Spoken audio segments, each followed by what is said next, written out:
मामी क्लासमध्ये इयत्ता 9वी आपलं सर्वांचं स्वागत आहे आणि सर्वांना माझा नमस्कार. चला तर मग आपण सराव संच 1.3 पाहत आहोत बाळांनो. 1.3 मधील 5व्या क्वेश्चन पर्यंत आपण सगळी क्वेश्चन्स पूर्ण केलेली आहे.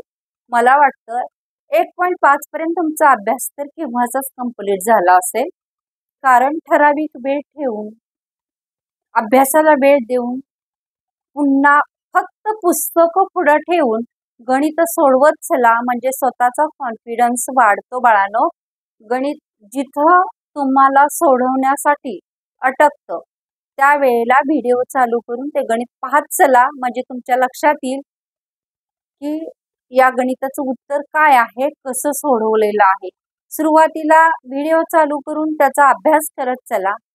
अगदी व्यवस्थित त्याचा अभ्यास झाला की पुस्तकं पुढं ठेवून ते न बघता सोडवण्याचा प्रयत्न करा, आणि त्यातूनही अटकलं तर पुन्हा व्हिडिओ पहा. अशा पद्धतीने अभ्यास जर केला तर तुमचा अभ्यास पुन्हा रिपीट करण्याची गरज नाही, तिथं गणित पूर्ण पक्क होऊन जाईल बाळांनो. चला तर मग सराव संच 1.3 मधील आपण क्वेश्चन नंबर 6 ला आलेलो आहोत, तो पाहूया. आणि एक सवय लावून घ्या, दररोजचा अभ्यास दररोज करणे. दररोजचा अभ्यास दररोज केला तर तुमचं अभ्यासाचं टेन्शन वाढणार नाही. पुढं वेळ अभ्यास ज्याच्या त्या वेळेला पूर्ण करत गेला तर पुढं जास्त वेळ मिळत जाईल आणि रिव्हिजन सर्व विषयांचं करता येईल. चला तर बाळांनो, यासाठी पूर्ण रविवार मी आपल्यासाठी देईन. पूर्ण रविवार आपण चर्चा करू. रविवारी सकाळी 8 वाजता तुम्ही हजर राहा. येत्या रविवारी आपण याच्याशी लाईव्ह चर्चा करू. चला तर मग सराव संच 1.3 मधील 6वं गणित बघा. 6वं गणित काय दिलेले आहे? खालील काही संच दिले आहेत, त्याचा अभ्यास करताना कोणता संच त्या संचासाठी विश्व संच असू शकतो, असं प्रश्न दिलेला आहे. चला मग खालील काही संच दिलेले आहेत, त्यांचा अभ्यास करताना मी हा देत नाही प्रश्न. खालील काही संच पटकन. बर चला, खालील काही संच 6वा क्वेश्चन आहे, प्रश्न 6वा.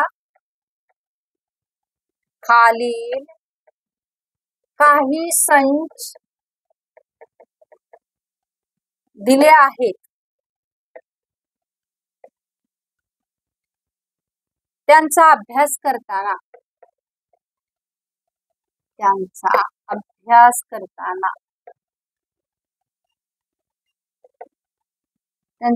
करताना कोणता संच त्या संचासाठी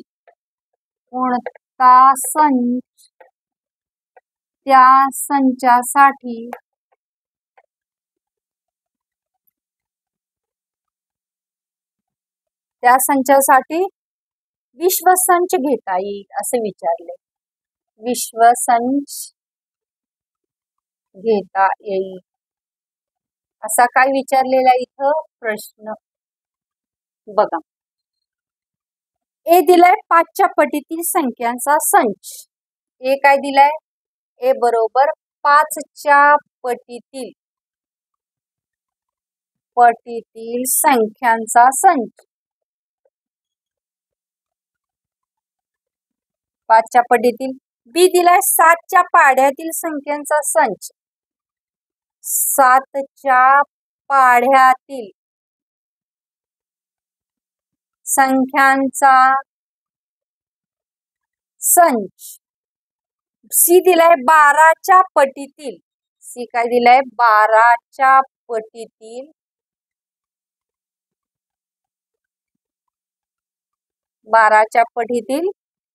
संख्यांचा संच.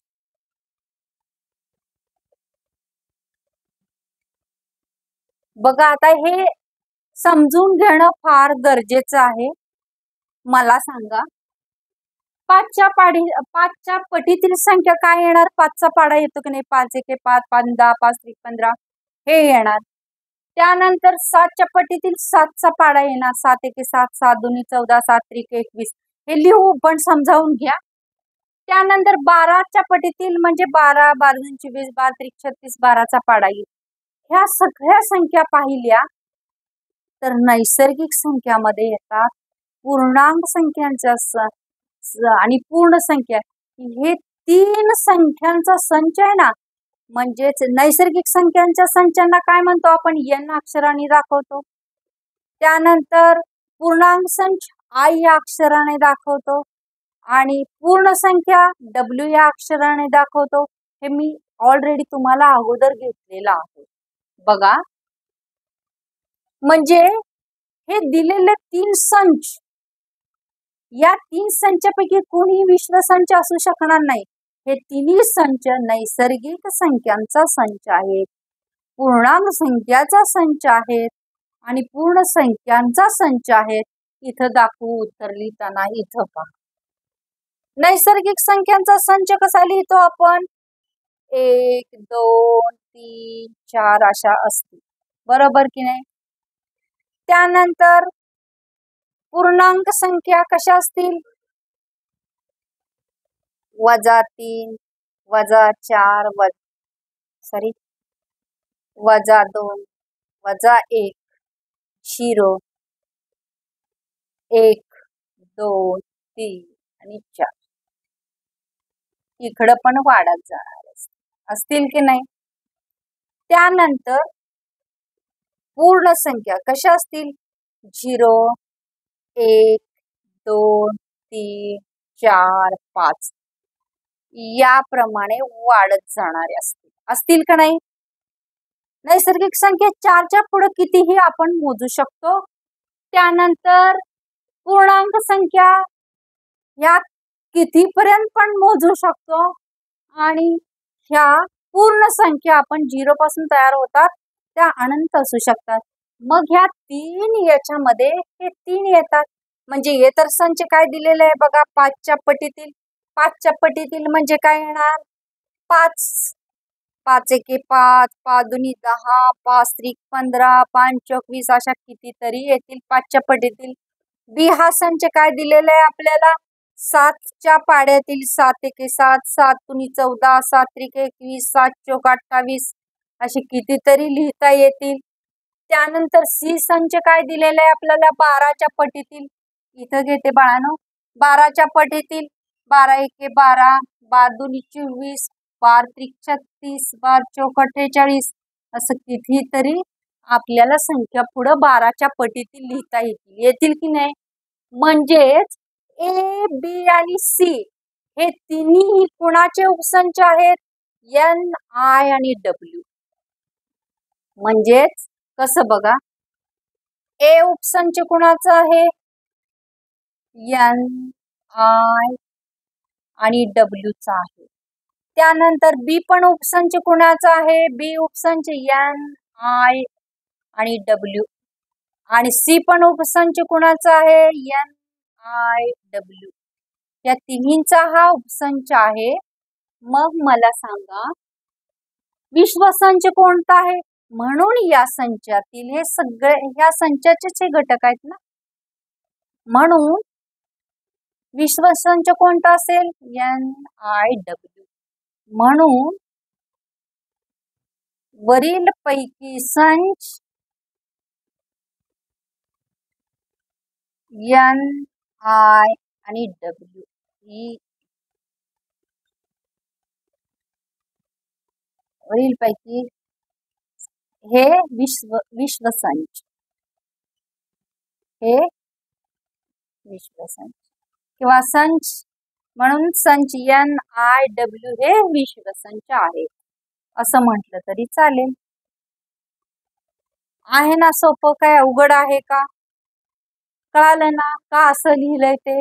चला तर मग पुढचा प्रश्न त्यामधीलच आहे. काय विचारलेलं आहे बघा, सेम असाच प्रश्न विचारलेला आहे त्याने. कारण गणित दिल्यानंतर त्या गणिताचा अर्थ कळायला हवा बाळांनो, मग उत्तर लिहायला सोपं पडतं. त्यांनी दुसरा क्वेश्चन काय विचारलेला आहे बघा, पी दिलेला आहे संच, काय दिलेला आहे? 4च्या पटीतील पूर्णांक संख्यांचा संच. 4च्या पटीतील, 4च्या पटीतील पूर्णांक संख्यांचा संच, संख्यांचा संच असं दिलेलं आहे. त्यानंतर टी हा सर्व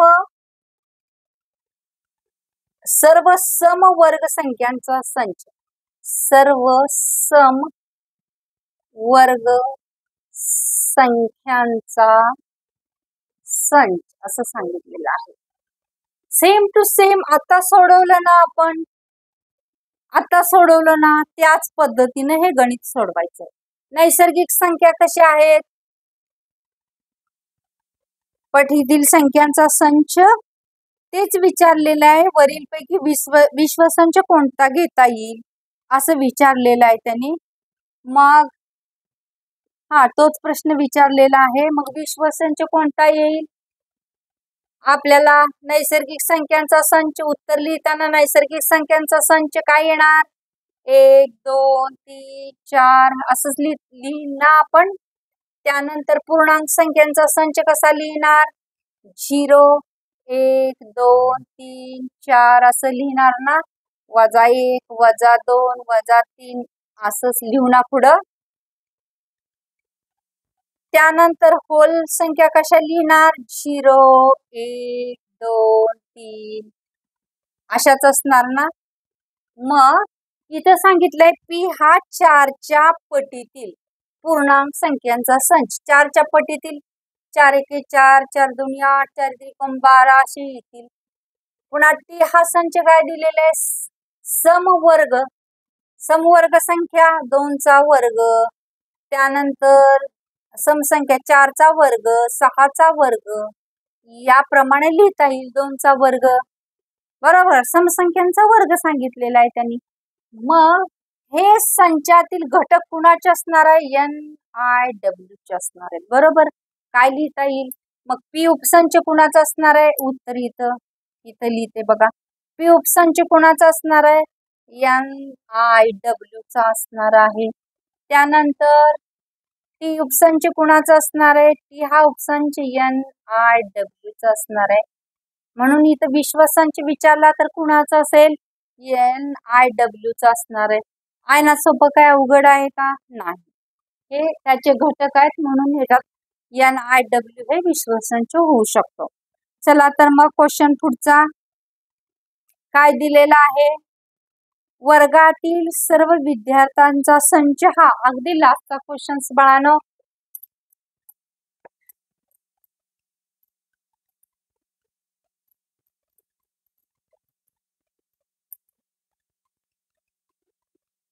वर्गातील सर्व विद्यार्थ्यांचा संच हा विश्वसंच मानू.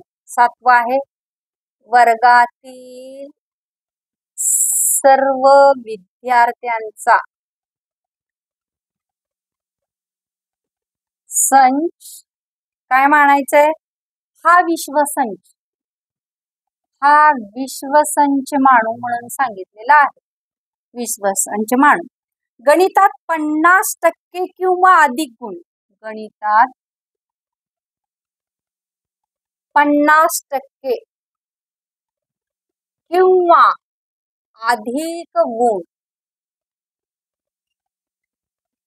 अधिक गुण मिळवणाऱ्या विद्यार्थ्यांचा संच,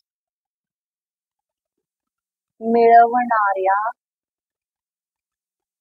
विद्यार्थ्यांचा संच कोणता आहे? ए. मांडला तर ए चा पूरक संच लिहा. संच ए मांडला तर,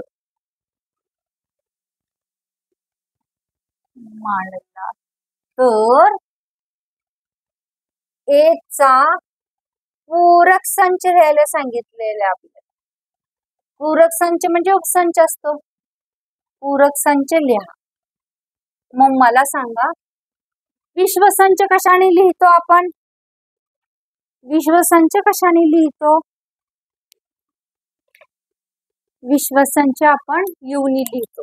उत्तर लिहिताना U. काय आहेत? वर्गातील सर्व विद्यार्थी. बरोबर. वर्गातील सर्व विद्यार्थ्यांचा संच आहे. वर्गातील सर्व विद्यार्थ्यांचा संच. हे त्यांनी काय मांडलेलं आहे? गणितात 50%, गणितात 50% पेक्षा अधिक, 50% किंवा 50% पेक्षा अधिक, पेक्षा अधिक गुण मिळवणाऱ्या विद्यार्थ्यांचा संच. गुण मिळवणाऱ्या विद्यार्थ्यांचा हा काय आहे? संच. मग त्यांनी आपल्याला ए डॅश काढायला सांगितलंय, अर्थात पूरक संच काढा ए डॅश. कसा काढणार आपण ए डॅश? 50% पेक्षा कमी गुण मिळवणारे, बरोबर का? उरलेले कोण असतील? 50%. मग लिहिता येईल पूरक संच. गणितात 50% पेक्षा कमी गुण मिळवणारे विद्यार्थी, मिळवणारे विद्यार्थ्यांचा संच. मिळवणाऱ्या पाहिजे होतं ना. 50% पेक्षा कमी गुण विद्यार्थ्यांचा काय असणार आहे? संच. तो काय असणार आहे? गणितात 50% पेक्षा कमी गुण मिळवणारे विद्यार्थ्यांचा संच म्हणजे ए डॅश असणार आहे.